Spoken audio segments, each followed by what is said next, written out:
So.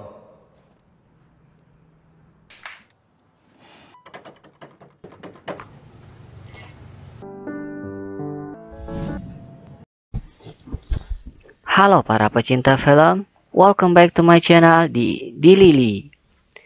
Kali ini aku bakalan ceritakan film yang berasal dari Korea yang dirilis pada tahun 2018. Bergenre melodrama dan romans. Dan bagi kalian yang tidak tahan menahan perasaan, aku saranin kalian siapkan tisu dulu ya. Karena film ini menceritakan tentang seorang komposer musik yang kehilangan kekasihnya. Karena itu ia kesulitan untuk menyusun musik baru. Tapi ia mendengar sepotong suara piano yang lagu itu mampu membuatnya merasakan sesuatu. Siapakah yang memainkan piano tersebut? Oke, kita mulai. Here it is, Life Again, Love Again.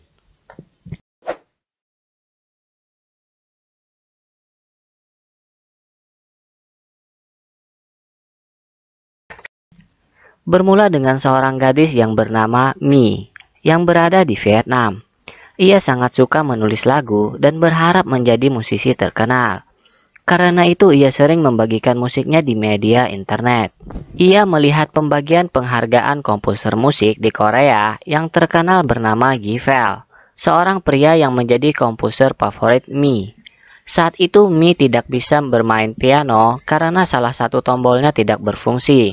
Untungnya teman di tempat kerjanya memberi solusi untuk bermain piano di toko barang antik yang pernah mereka kunjungi sebelumnya. Saat itu Givel sedang menuju mobilnya, dan saat di dalam mobil, ia mendapat telepon dari seorang gadis yang ingin diberi saran oleh Givel tentang lagu yang dibuatnya. Di sisi lain, Mi berada di toko barang antik. Ia langsung memainkan piano tua yang ada di sana. Saat memainkannya, ia mengingat seorang gadis yang pernah bertemu dengannya sebelumnya, dan gadis yang memainkan piano tersebut. Tapi dia tidak tahu siapa gadis itu. Saat itu Givel sedang menyusun sebuah musik di ruang rekaman bersama rekannya. Di sini ia mendapat masalah di mana seorang pria yang membiayai pembuatan musik mereka datang. Dan marah-marah karena Givel menyebarkan musiknya begitu saja, sehingga yang membiayai mereka tidak mendapatkan apapun.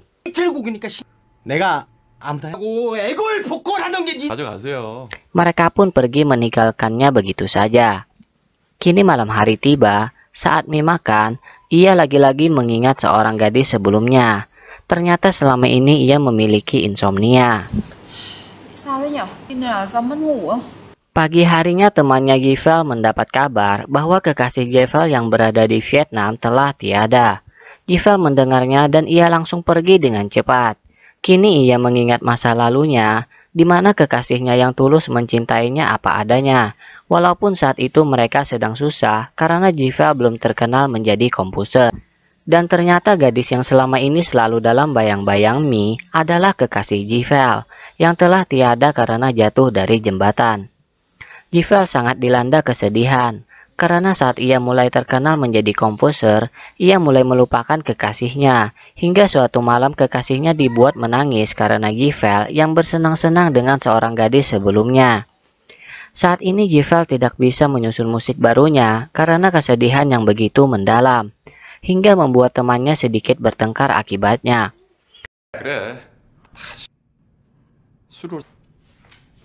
Givel hanya mengingat ketulusan cinta kekasihnya, namun ia menyia-nyiakan karena terlalu sibuk dengan teman-temannya dan gadis lain. Saat itu Mi lagi-lagi mengingat gadis yang bermain piano yang memiliki cerita yang menyedihkan. Karena itu ia memainkan pianonya lagi.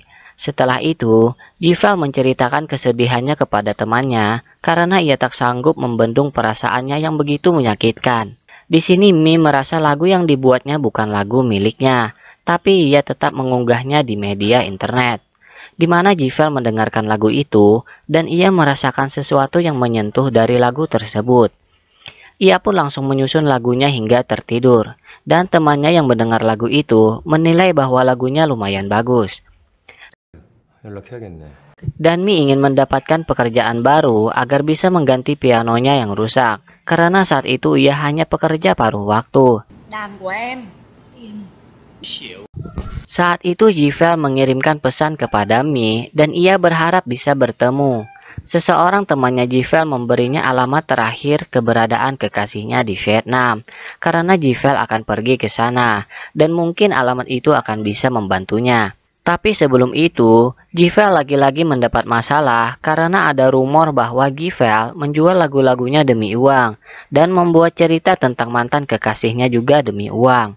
Karena itu ia benar-benar akan pergi ke Vietnam bersama dua temannya untuk menemui Mi dan mencari tahu apa yang terjadi dengan kekasihnya. 어떻게 언제 망하나 싶어서 가서 머리 좀 식히고.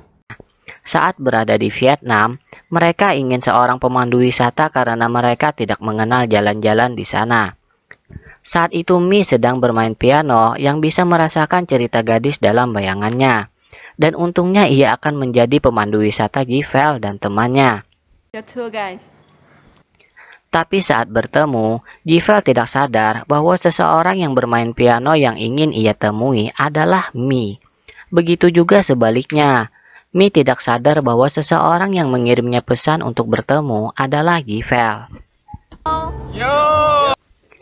Mereka pun menikmati malam di atas sebuah kapal, dan saat kembali, Jivel masih mengingat kekasihnya yang selalu setia menemaninya. Ia pun pergi ke alamat terakhir keberadaan kekasihnya tersebut. Di sana ia hanya mendapat buku curhatan kekasihnya, di mana kekasihnya merasa takut kehilangan Jivel akibat ketenaran menjadi komposer musik. Hal itu membuat Jivel benar-benar menyesal. Di sisi lain, Mi sadar bahwa gadis yang selalu dalam bayangannya itu berasal dari Korea. Dan ia bingung mengapa sangat mirip dengan gadis yang pernah bertemu dengannya. Ia pun kembali memainkan pianonya agar mendapat jawaban tersebut. Saat itu temannya Jivel melihat berita yang mengatakan bahwa Jivel seorang penipu karena musiknya yang disebarkan dengan bebas. Karena itu pertengkaran antara mereka terjadi. Dengan rasa sedih teman-teman Jivel meninggalkannya. Ternyata sebelumnya mereka tahu bahwa kekasihnya Jivel sedang sakit dan ia berpesan untuk menjaga Jivel untuknya. Di sini terungkap bahwa Jivel meninggalkan kekasihnya hanya karena saat mereka makan, kekasihnya selalu menerima panggilan dari seseorang yang membuat Jivel mengatakan untuk berpisah. 혜지야. 못했어. 나? Dan karena itu, kekasihnya pergi ke Vietnam untuk menghilangkan perasaannya terhadap Jivel. Setelah itu Jivel bertemu Mi.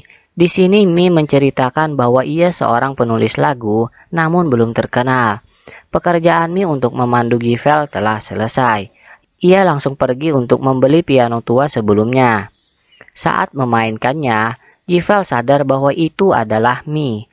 Dan Mi merasakan gadis yang memainkan piano itu sebelumnya. Ia tahu bahwa cerita gadis itu menyedihkan, karena ia seorang gadis yang tidak bisa berbicara, yang hanya mengungkapkan perasaannya melalui piano tersebut, dan menyukai seorang pria yang baik hati. Dan Mi sadar bahwa gadis itu sama dengan kekasih Jivel, yang juga memiliki cerita yang menyedihkan. Gadis dalam bayangannya itu kehilangan pria yang disukainya dengan cara yang sangat menyedihkan, di mana pria itu tiada di depan matanya sendiri.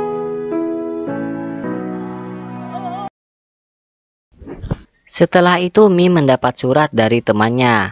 Di sana ia sadar bahwa yang mengirimnya surat itu adalah Jivel. Dan ia merasakan cerita Jivel dengan kekasihnya yang berawal dengan kebahagiaan, namun diakhiri dengan kesedihan yang mendalam. Setelah itu Mi mendapat pesan dari Jivel yang berisi tentang perasaan Jivel saat ini, bahwa ia merasa bisa hidup kembali dan kesedihannya mulai memudar setelah bertemu Mi. Dengan lagu dari gadis itu yang sering mereka dengarkan, mereka bisa merasakan makna hidup dan mungkin bisa jatuh cinta sekali lagi.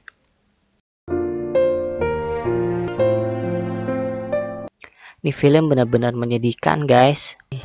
Ada yang ngasih bawang ya di sini. Kok aku nangis ya? Ya udah, see you next time.